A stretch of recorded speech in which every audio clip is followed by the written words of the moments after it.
Hi, it's Mrs. Vance again, and this is the last part of notes for Unit 11, discussing the origin of life and the endosymbiotic theory.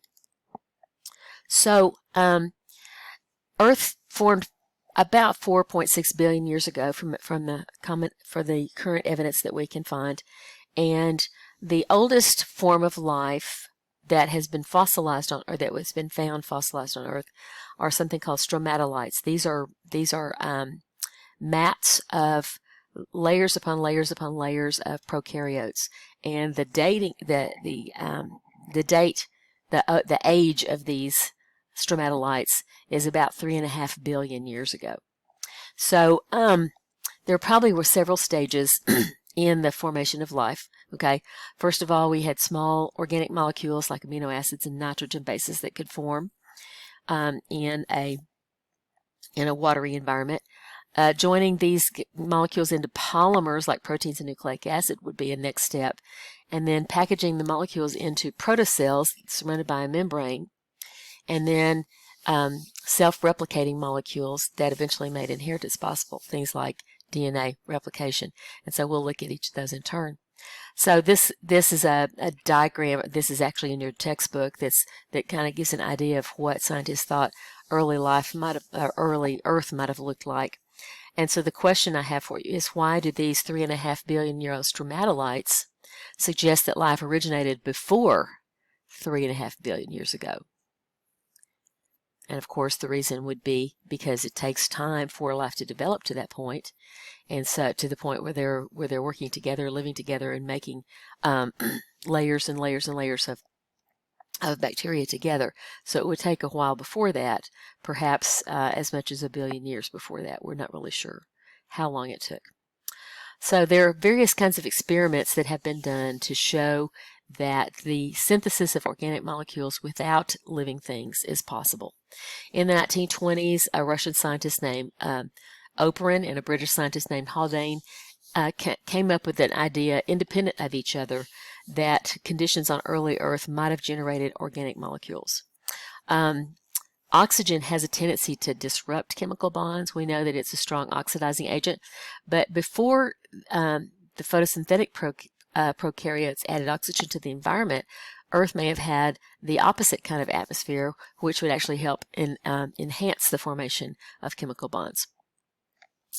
In 1953, a scientist named Stanley Miller tested the Oparin-Haldane hypothesis using an apparatus like this. There's water that was heated to boil, forming kind of like the sea. Okay, as it boiled, it evaporated. The water vapor would rise, of course, enter a chamber. The chamber, they had some chemicals that at the time they thought were probably common chemicals in the early atmosphere of Earth: methane, ammonia, and hydrogen gas. Nowadays, our ideas are a little bit different. We think it's probably more like hydrogen sulfide and carbon dioxide and possibly ammonia, but maybe a little bit different combination of things here. They also put some electrodes there to simulate lightning, because lightning would have been a common thing as Earth was developing. And so when the water vapor mixed with those chemicals in the presence of lightning, it could form molecules of various kinds to be formed.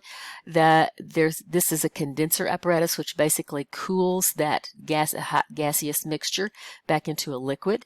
And so they let that run for a little while, and then they siphoned off some of the sample some of the water before it went through the whole cycle again to chemically analyze it. And what they found was there actually were some primitive amino acids and other organic molecules that came from totally inorganic sources.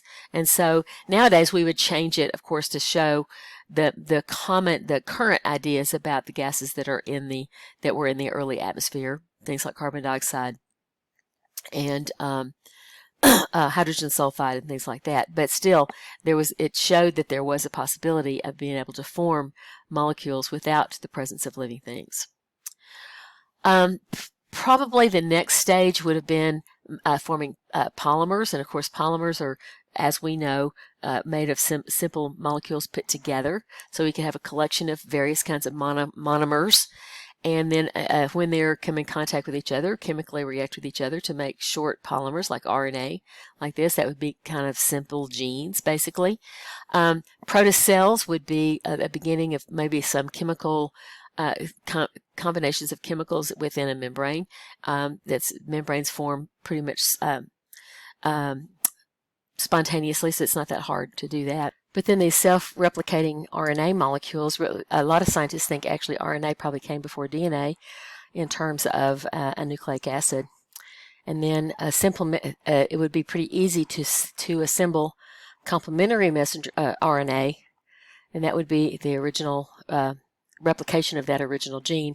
It would be easy to happen because, again, those nitrogen bases have a tendency to pair up like that very easily with hydrogen bonding. So there is a TED Talk, there's a TED Ed video that I'm also going to share with you. It's called The Ins and Outs of Endosymbiosis, to discuss the endosymbiotic theory. There's also a short worksheet about the endosymbiotic theory and how it was developed. And so I'd like you to do both of those things along with this little bit of notes. And that is the end of the notes for Unit 11.